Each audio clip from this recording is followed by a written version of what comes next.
नमस्कार दोस्तों, स्वागत है आपका हमारे YouTube चैनल स्टार जी के गुरु में। हम पढ़ रहे थे राजस्थान के लोक देवता, राजस्थान के लोक देवता। 3 पार्ट पढ़ लिए हमने पहले। पंचपीर हो गए और अन्य लोक देवता हो गए। आज देखते हैं जो बचे हुए लोक देवता कौन कौन से हैं। इनमें बात करते हैं सबसे पहले इलोजी की।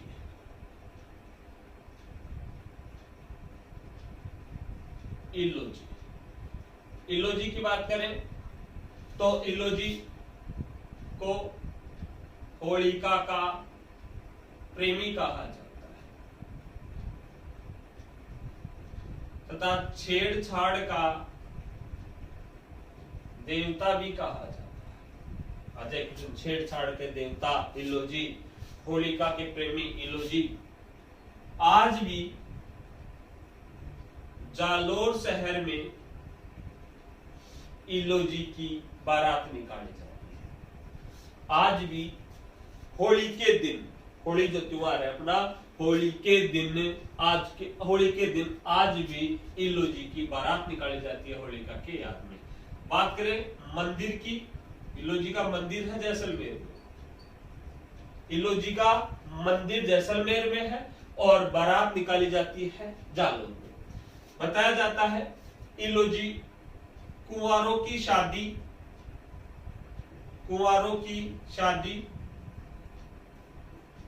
गृहस्थियों को सुख संपत्ति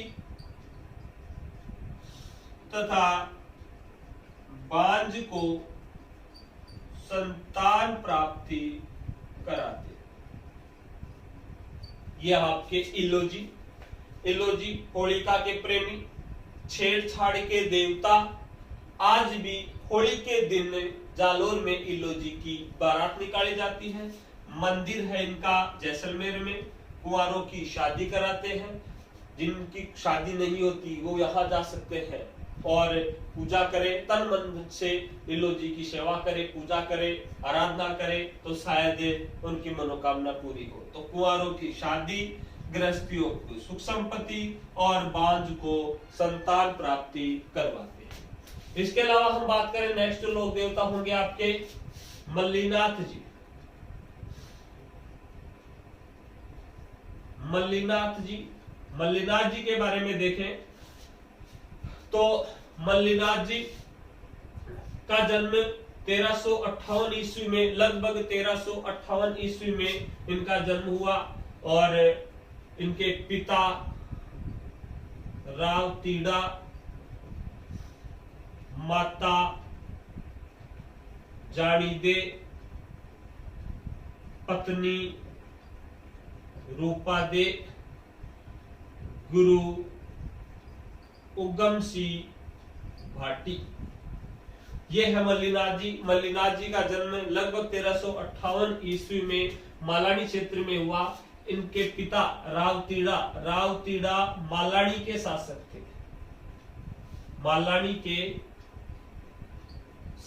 थे। इनके पिता मालानी के शासक थे। मालानी पड़ता है, मालानी एक क्षेत्र है बाड़मेर में। बताया जाता है मालानी क्षेत्र का नामकरण भी मल्लीनाथ के नाम पर हुआ। मालानी क्षेत्र का जो बाड़मेर में क्षेत्र है मालानी, इस मालानी क्षेत्र का नामकरण मल्लीनाथ के नाम पर हुआ। पत्नी के बारे में आता है, पत्नी इनकी रूपादे। इनके बारे में एक क्वेश्चन आता है, इनकी पत्नी रूपादे का मंदिर मजलगांव बाड़मेर। रानी रूपादे मल्लीनाथ जी की पत्नी थी, रानी रूपादे। रूपादे का जो मंदिर है ये मजलगांव बाड़मेर में है। फिर बात करें मल्लीनाथ जी ने समाधि ली तिलवाड़ा में। तिलवाड़ा बाड़मेर में इन्होंने समाधि ली। लूणी नदी के किनारे, यहीं पर ही इनका मंदिर है और यहीं पर ही इनका मेला लगता है। इनका मेला लगता है प्रतिवर्ष चैत्र कृष्ण एकादशी से लेकर चैत्र शुक्ल एकादशी, ये पूरे 15 दिन ये मेला चलता है। इनका मेला चैत्र कृष्ण एकादशी, चैत्र पक्ष में कृष्ण पक्ष की एकादशी से लेकर के चैत्र पक्ष में की जो शुक्ल पक्ष की एकादशी है, पूरे 15 दिन तक ये मेला लगता है। अतः इसे चैत्री मेला कहा जाता है। और ये राजस्थान का सबसे प्राचीन पशु मेला है।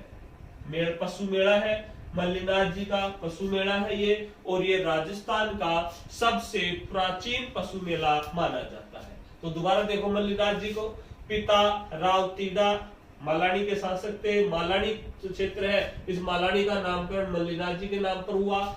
माता जानीदे, पत्नी रूपादे, रूपादे का जो मंदिर है वो मजलगांव बाड़मेर में है। गुरु उगम सिंह भाटी और मल्लिनाथ जी ने समाधि ली तिलवाड़ा बाड़मेर में लूनी नदी के किनारे, यहाँ पर समाधि ली, यहीं पर इनका मंदिर है, यहीं पर इनका मेला लगता है प्रतिवर्ष चैत्र कृष्ण एकादशी से लेकर चैत्र शुक्ल एकादशी तक। यह राजस्थान का सबसे प्राचीन पशु मेला माना जाता है। राजस्थान का सबसे प्राचीन पशु मेला। मल्लिनाथ जी निर्गुण तथा निराकार ईश्वर की भक्ति में आस्था रखते थे। स्क्रीनशॉट ले सकते हो आप। अब देखते हैं आप तल्लीनाथ जी। इलोजी हो गए, मल्लिनाथ जी हो गए, अब है आपके तल्लीनाथ जी। नेक्स्ट देवता है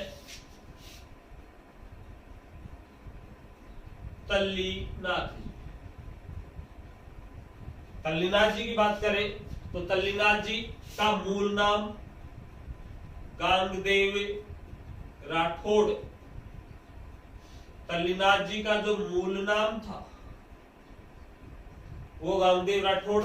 इनका जन्म शेरगढ़ ठिकाना जोधपुर से में जन्म हुआ इनका। और उनके गुरु थे गुरु जालंधर नाथ। तो गुरु जालंधर नाथ ने ही तल्लीनाथ जी को नाम दिया था गांगदेव राठौड़। प्रमुख स्थान इनका तल्लीनाथ जी का प्रमुख स्थान है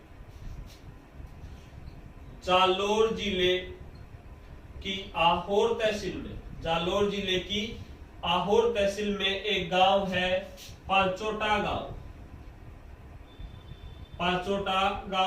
और पांचोटा गांव में एक पहाड़ी है पंचमुखी पहाड़ी। ये तल्लीनाथ जी का प्रमुख स्थान माना जाता है, प्रमुख धाम माना जाता है। तो देखो तल्लीनाथ जी का प्रमुख स्थान पंचमुखी पहाड़ी कहां पड़ती है? पांचोटा गांव में। पांचोटा गांव पड़ता है आहोर तहसील में, और आहोर तहसील कहां पड़ती है? जालोर में। तो देखो इनका प्रमुख स्थान जालोर जिले की आहोर तहसील में पांचोटा गांव के समीप स्थित पंचमुखी पहाड़ी पर तल्लीनाथ जी का प्रमुख स्थान है या प्रमुख स्थान है। फिर बात करते हैं इस पंचमुखी पहाड़ी पर तल्लीनाथ जी का स्थान है, तो इस पहाड़ी पर कोई भी व्यक्ति पेड़ पौधों को नहीं काटते, पेड़ पौधों को नहीं काटा जाता। यहाँ पर पंचमुखी पहाड़ी पर कोई भी व्यक्ति पेड़ पौधों को नहीं काटता या नहीं काटे जाते। अतः यह स्थान तल्लीनाथ जी का ओरण कहा जाता है। मोस्ट क्वेश्चन ओरण क्या है? ओरण। तो तल्लीनाथ जी का ओरण आ जाए क्वेश्चन। तल्लीनाथ जी का ओरण कहाँ स्थित है? भाई हमने देखा प्रमुख स्थान, तो प्रमुख स्थान पंचमुखी पहाड़ी पर और ये जालोर में है। अब क्वेश्चन घुमा कर दे दे तल्लीनाथ जी का ओरण कहाँ पर स्थित है, तो ये प्रमुख स्थान है, यही ओरण है। ओरण क्या है? देखो ओरण वे वन क्षेत्र या वे वन जिनका संरक्षण धार्मिक आस्था के आधार पर होता हो, वे वन क्षेत्र जिनका संरक्षण धार्मिक आस्था के आधार पर होता है उन्हें ओरण कहते हैं। तो यहाँ पर पंचमुखी पहाड़ी पर जो वन है, इन वनों का संरक्षण बचाव किस आधार पर हो रहा है? धार्मिक आस्था के आधार पर, क्योंकि धर्म है ये। तल्लीनाथ जी नाराज हो जाएंगे, पाप लगेगा। तो एक धर्म के आधार पर इस पहाड़ी पर वनों का संरक्षण हो रहा है, वो स्थान कहता है ओरण। और यहाँ पर किस लोक देवता के आधार पर वनों का संरक्षण हो रहा है? तल्लीनाथ जी। तो ये तल्लीनाथ जी का ओरण है। तो ओरण ध्यान रखना, ओरण वे वन क्षेत्र या वे वन जिनका संरक्षण धार्मिक आस्था के आधार पर होता है उन्हें तो ओरण कहते हैं। और ओरण ये आ गया आपका तल्लीनाथ जी का ओरण। ये थे तल्लीनाथ जी। तल्लीनाथ जी का मूल नाम गांगदेव राठौड़, जोधपुर से संबंध था इनका। गुरु जालंधर नाथ ने इनका नाम बदलकर तल्लीनाथ रखा। प्रमुख स्थान जालोर में पंचमुखी पहाड़ी पर। यहाँ पर वन नहीं काटे जाते, इसलिए ये तल्लीनाथ जी का ओरण कहलाता है। फिर हम बात करते हैं, मल्लीनाथ हो गए, तल्लीनाथ हो गए, इलोजी हो गए, और फिर बात करते हैं हम वीर बिग्गा जी। वीर बिग्गा जी, वीर बिग्गा जी जाट परिवार में इनका जन्म हुआ, लेकिन मुख्य क्वेश्चन जाखड़ों के आराध्य देव। जाटों में ये गोत्र है जाखड़, तो जाखड़ों के आराध्य देव क्वेश्चन है, ये भी मोस्ट क्वेश्चन है। जाखड़ों के आराध्य देव किस लोक देवता को माना जाता है? वीर बिग्गा जी को जाखड़ों का आराध्य देव माना जाता है। इनका जन्म राड़ी गांव, जांगल प्रदेश बीकानेर को कहा जाता है। तो इनका जन्म राड़ी गांव जांगल प्रदेश या बीकानेर में हुआ, और इन्होंने मुस्लिम लुटेरों से गायों को बचाने हेतु अपना सब कुछ लूटा दिया, सर्वस्व लूटा दिया। वीर बिग्गा जी ने मुस्लिम लुटेरों से गायों को बचाने के लिए अपना सब कुछ लुटा दिया। और वीर बिग्गा जी का जो मेला है, वीर बिग्गा जी का मेला लगता है 14 अक्टूबर को। ध्यान रखना, वीर बिग्गा जी का मेला लगता है, मोस्ट है, वीर बिग्गा जी का मेला लगता है 14 अक्टूबर को। और 14 अक्टूबर को ये मेला लगता है कहां पर? बिग्गा गांव में। बिग्गा गांव पड़ता है डूंगरगढ़ तहसील बीकानेर में। डूंगरगढ़ तहसील बीकानेर में बिग्गा गांव पड़ता है। तो वीर बिग्गा जी का मेला बिग्गा गांव में लगता है 14 अक्टूबर को। जो वीर बिग्गा जी जाखड़ों के आराध्य देव, जन्म राड़ी गांव जांगल प्रदेश या बीकानेर में। इन्होंने मुस्लिम लुटेरों से गायों को बचाने के लिए अपना सब कुछ लुटा दिया था। और मेला इनका प्रतिवर्ष 14 अक्टूबर को बीकानेर के डूंगरगढ़ तहसील में बिग्गा गांव में लगता है। स्क्रीनशॉट ले सकते हो आप।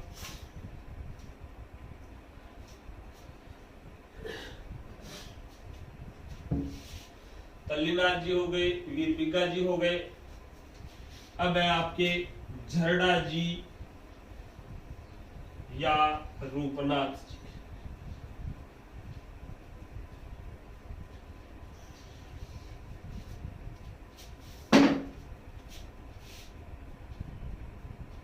झरड़ा जी या रूपनाथ जी, झरड़ा जी या रूपनाथ जी, एक ही है। झरड़ा जी कह दो या रूपनाथ जी कह दो। ये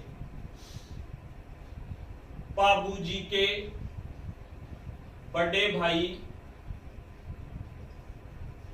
बूढ़ो जी के पुत्र थे।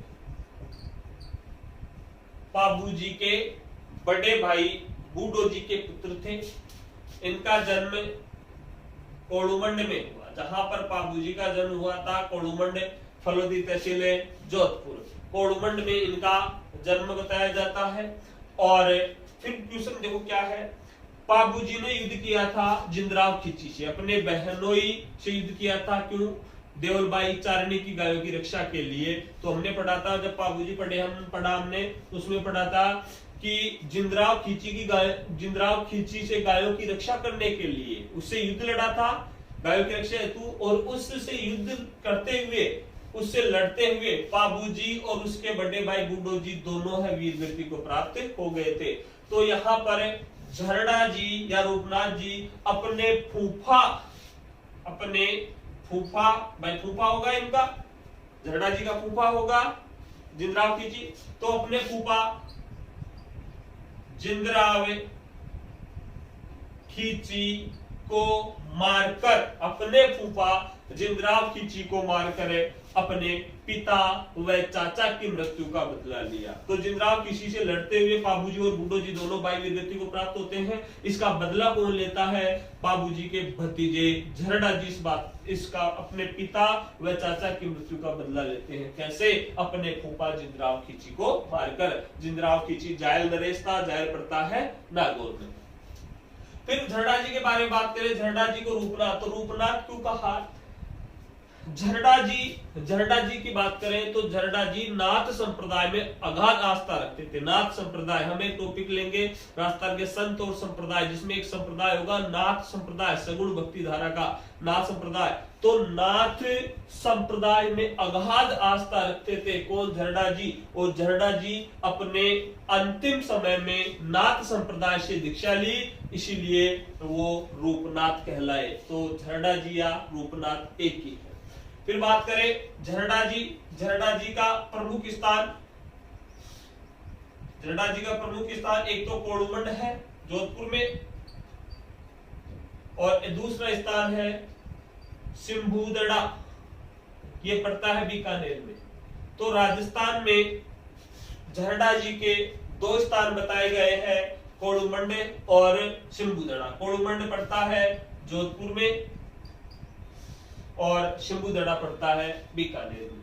फिर बात करें झरड़ा जी के बारे में, राजस्थान के अलावा झरड़ा जी या रूपनाथ जी को कहां पूजा जाता है? तो झरड़ा जी को हिमाचल प्रदेश में भी पूजा जाता है, और हिमाचल प्रदेश में बाबा बालकनाथ के रूप में हिमाचल प्रदेश में झरड़ा जी या रूपनाथ जी की पूजा होती है। तो दोबारा देखो, झरड़ा जी या रूपनाथ जी ये पाबूजी के बड़े भाई बूढ़ो जी के पुत्र थे। जन्म कोडुमंड में हुआ। झरड़ा जी ने अपने फूफा जिंदराव खींची को मारकर अपने पिता व चाचा की मृत्यु का बदला लिया। प्रमुख स्थान इनका कोडुमंड और दूसरा स्थान है सिंबुदड़ा बीकानेर में। हिमाचल प्रदेश में भी बाबा की पूजा होती है झरड़ा जी की, किस रूप में? बाबा बालकनाथ के रूप में। नेक्स्ट लोग देवता है आपके झुंझार जी का जन्म माना जाता है इमलोहा नीमका थाना सीकर में पड़ता है। नीमका थाना के पास एक गांव है इमलोहा, वहां पर जन्म हुआ झुंझार जी का। और बताया जाता है इन्होंने मुस्लिम लुटेरों से युद्ध किया। मुस्लिम लुटेरों से युद्ध किया और इनकी 5 प्रशस्त प्रतिमाएं, 5 पत्थर की प्रतिमाएं स्थित है। कहां पर? शालोदड़ा, और शालोदड़ा पड़ता है सिक्कर के, सिक्कर डिस्ट्रिक्ट में ही है शालोदड़ा। शालोदड़ा में झुंझार जी की 5 पत्थर की प्रतिमाएं हैं। युद्ध लड़ते हुए यही शालोदड़ा में ही आषाढ़ शुक्ल नवमी को झुंझार जी का मेला लगता है। इसी शालोदड़ा में झुंझार जी का मेला लगता है प्रतिवर्ष आषाढ़ शुक्ल नवमी को मेला लगता है। और बताया जाता है झुंझार जी का जो थान होता है वो प्राय खेजड़ी के वृक्ष के नीचे होता है। झुंझार जी का थान है, प्रमुख थान कहाँ होता है? खेजड़ी के वृक्ष के नीचे। दोबारा देखो झुंझार जी का जन्म इमलोहा नीमका थाना के पास हुआ था। इन्होंने भी मुस्लिम लुटेरों से युद्ध किया था। और शालोदड़ा सिक्कर में इनकी 5 प्रशस्त्र प्रतिमाएं हैं, पत्थर की 5 प्रतिमाएं युद्ध लड़ते हुए। और शालोदड़ा में ही इनका मेला लगता है प्रतिवर्ष हर साल। आषाढ़ शुक्ल नवमी को, और इनका जो मेला होता है वो मेला लगता है आषाढ़ शुक्ल नवमी, और इनका जो थान होता है प्राय खेजड़ी के वृक्ष के नीचे इनका थान होता है। स्क्रीनशॉट ले सकते हो आप।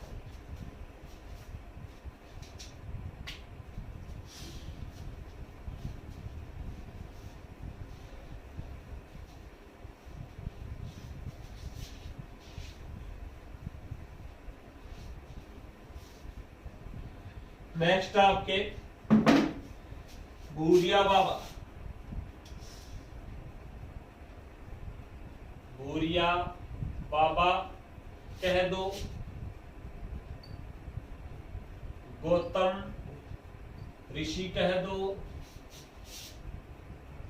गौतमेश्वर कह दो।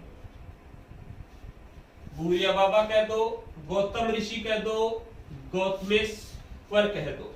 तो देखो भूरिया बाबा है, ये गोडवाड़ क्षेत्र में मीणा जनजाति के आराध्य देव है। गोडवाड़ क्षेत्र में मीणा जाति के आराध्य देव है, और ये मीणा जनजाति है, इनकी कसम खा करके भूरिया बाबा की या गौतमेश्वर की कसम खा करके ये लोग कभी भी झूठे नहीं बोलते, ऐसा माना जाता है। तो देखो भूरिया बाबा कह दो, गौतम ऋषि कह दो, गौतमेश्वर कह दो।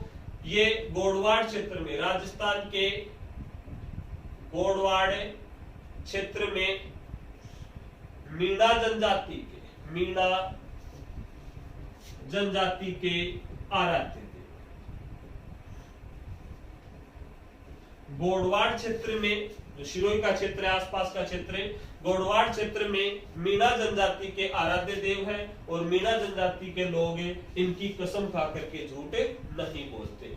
इनका प्रमुख जो मंदिर है, इनका प्रमुख मंदिर देखो दिल्ली टू अहमदाबाद रेल मार्ग पर है। दिल्ली से अहमदाबाद जो रेल मार्ग है, दिल्ली टू अहमदाबाद रेल मार्ग पर एक रेलवे स्टेशन पड़ता है, नाड़ा रेलवे स्टेशन। नाड़ा रेलवे स्टेशन, ये रेलवे स्टेशन पड़ता है पाली जिले में, और इस नाड़ा रेलवे स्टेशन के समीप एक गांव है पोसड़िया गांव, और ये पोसड़िया गांव पड़ता है सिरोही में। इस पोसड़िया गांव में भूरिया बाबा का प्रमुख जो मंदिर है। तो गोडवाड़ क्षेत्र में, ये पाली सिरोही आसपास का क्षेत्र गोडवाड़ क्षेत्र है, तो हम सीधा सीधा कह सकते हैं भूरिया बाबा का जो प्रमुख मंदिर है वो पोसड़िया गांव सिरोही में है। पोसड़िया गांव सिरोही में है। लेकिन आप अगर रेल से जाओगे तो आपको पाली होते हुए जाना पड़ेगा, तो आपको उतरना होगा नाड़ा रेलवे स्टेशन। अब रेलवे स्टेशन की बात आ गई, रेल मार्ग की बात आ गई, तो ये रेल मार्ग है दिल्ली टू अहमदाबाद रेल मार्ग। तो इनका प्रमुख मंदिर दिल्ली टू अहमदाबाद रेल मार्ग पर जो राजस्थान होते हुए जाता है, राजस्थान में गोडवाड़ होते हुए जाता है, इस रेल मार्ग पर एक रेलवे स्टेशन है, नाड़ा रेलवे स्टेशन, पाली में पड़ता है ये। इसी रेलवे स्टेशन के समीप पोसड़िया गांव सिरोही में इनका प्रमुख मंदिर है। और इनका मेला लगता है। इनके मेले में, भूरिया बाबा के मेले में वर्दीधारी पुलिसकर्मियों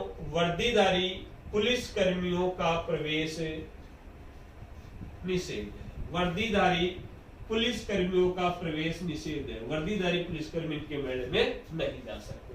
ये थे आपके भूरिया बाबा, गौतम ऋषि या गौतमेश्वर। फिर बात करते हैं हम, नेक्स्ट लोक देवता है हरिराम बाबा। हरिराम बाबा की बात करें तो ये बजरंगबली के परम भक्त, बजरंगबली के परम भक्त माने जाते हैं। क्वेश्चन आ जाए, राजस्थान के वो लोक देवता जो बजरंगबली के परम भक्त माने जाते हैं, हरिराम बाबा। हरिराम बाबा का जन्म झोरडा गांव नागौर में पड़ता है। जोरडा गांव नागौर में इनका जन्म हुआ, तथा इनका प्रमुख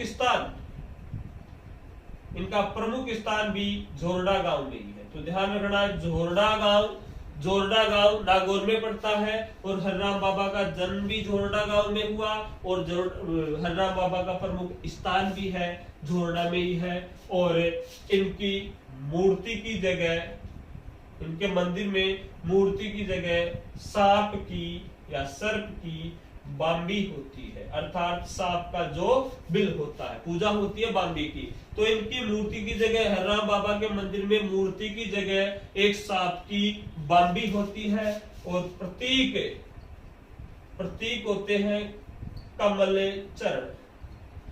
जो पादुकाएं हैं, पगलिया कह सकते हो, पलचिन्ह कह सकते हो, तो कमल चरण प्रतीक के रूप में इनकी पूजा होती है। तो मूर्ति की जगह सांप की बाम्बी, प्रतीक के रूप में कमल चरण होते हैं।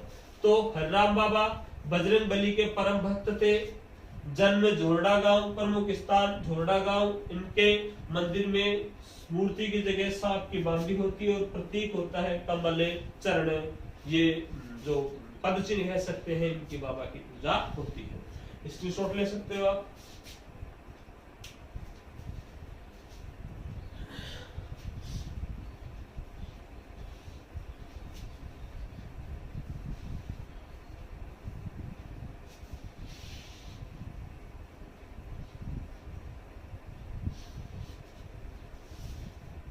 नेक्स्ट है आपके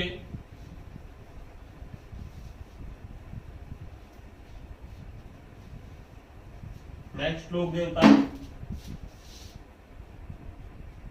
डूंगजी जवार जी। डूंगजी जवार जी देखो क्या है, ये शेखावाटी क्षेत्र के प्रसिद्ध चाचा भतीजे थे। शेखावाटी क्षेत्र के प्रसिद्ध